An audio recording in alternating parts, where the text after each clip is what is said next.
Magandang umaga mga kahuan, narito na ating ulat panahon ngayong araw sa Pilipinas. Ito ng ating update sa magiging tayo ng panahon sa susunod na 24 oras. Huling namataan itong low pressure area na ating minomonitor sa mga nakarang araw kaninang alas 3 ng umaga sa layong 690 kilometers silangan ng Davao City. Inasahan natin na sa mga susunod na oras itong low pressure area na ito ay tuluyan ng hihina at posibleng malusaw at sasama dito sa ating shear line. So itong shear line yung salubungan ng mainit at malamig na hangin na kung saan patuloy ito nagdudulot or makakaapekto ngayong araw dito sa silangang bahagi ng Visayas at sa Mindanao. Kaya over this area, sasahan natin yung mga mataas sa tsansa ng mga kaulapan at pag-ulan na dulot ng shear line. Samantala for Metro Manila at nalalabing bahagi ng ating bansa ay may kalakasan pa rin yung bugso ng ating northeast monsoon. Kaya sa mga lugar na ito, ay asan pa rin natin yung bahagyang maulap hanggang sa maulap na papawirin. Sasamahan lamang yan ng mga light rains o yung mga mahihinang pag-ulan. At para naman sa magiging lagay ng ating panahon ngayong araw dito sa Luzon, dahil sa epekto ng hanging amihan, asahan natin yung mga kaulapan at mga pag-ambon sa ilang areas, particular na dito sa eastern section ng Luzon. So dito sa mga rehiyon ng Cagayan Valley at ilang bahagi ng Cordillera sa mga lalawigan ng Apayao, Kalinga, Ifugao, Mountain Province, pati na rin dito sa lalawigan ng Aurora, Quezon, buong Bicol Region at ilang areas rin ng Mimaropa. So sa mga lalawigan ng Oriental Mindoro, Marinduque at sa Romblon. So sa mga lugar na ito, asahan natin yung mga kaulapan at yung mga light rains o yung mga pag-ambo na dulot ng amihan. For Metro Manila at nalalabing bahagi ng Luzon ay generally fair weather muli ang ating inaasahan ngayong araw. Kung may mga pag-ulan tayong mararanasan, ito yung mga light rains o yung mga pag-ambon lamang. So dahil may kalakasan pa rin yung bugso ng ating hanging amihan, so asan pa rin natin yung mababang temperatura, yung mga mababang minimum temperature especially sa madaling araw.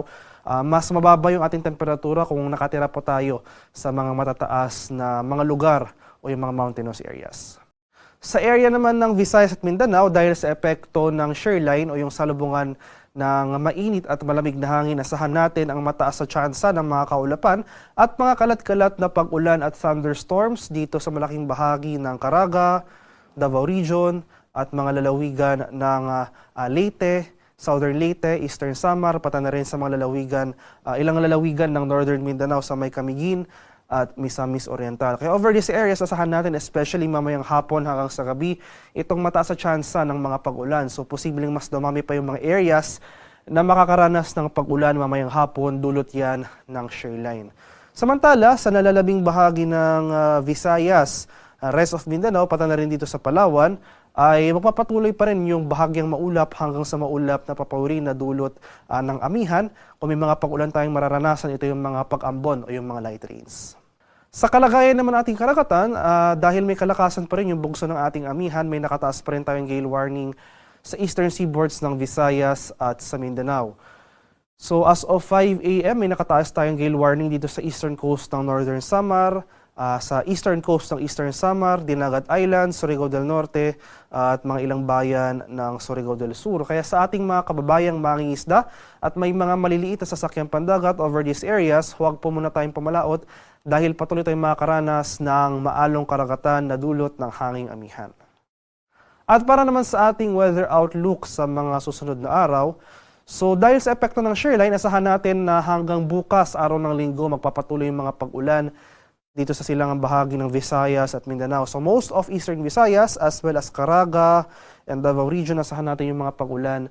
Mataas sa tsansa ng mga pag-ulan na dulot ng shear line. Simula naman sa araw ng Lunes hanggang sa Miyerkules ay bahagyang aakyat, kumbaga yung axis ng ating shear line.